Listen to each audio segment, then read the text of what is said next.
That's where we think that we, religious leaders, we have a role.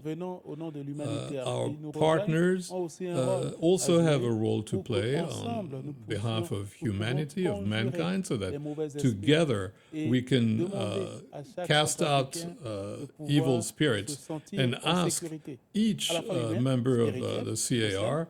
to be secure humanly, secure socially, and also take part in the development of the country. Is it possible to bring about peace without, in fact, having first and foremost what people might characterize as the political will, in as far as the people in your country are concerned? Before reaching that peace, there are prerequisites.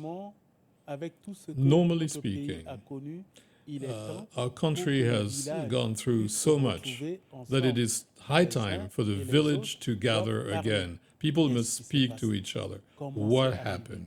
How did it happen? Who is responsible? Who did what? And while talking, there will be a therapy.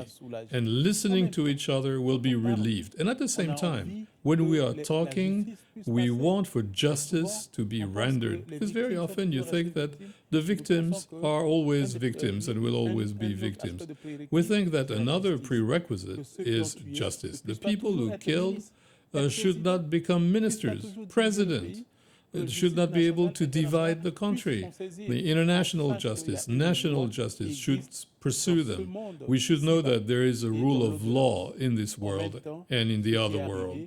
But at the same time, what happened, happened, and we can't just keep being obsessed by that. We have to go ahead. We have to open a new page, a page of love, a page of fraternity, a page of reconciliation in order to rebuild a new C.A.R. with the new generation.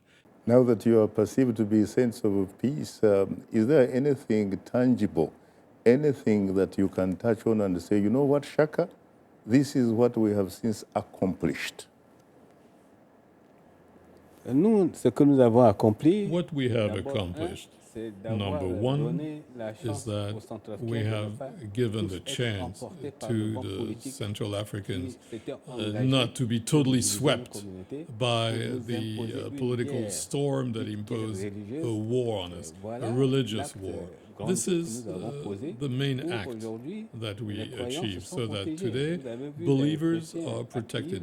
You saw that the Christians were welcoming Muslims in their churches. This is the act that we accomplished. And we've also organized workshops for social cohesion with Selekas and Nzapalainga, who afterwards committed themselves to social cohesion. But you know, we are only humans, and there's always constraints.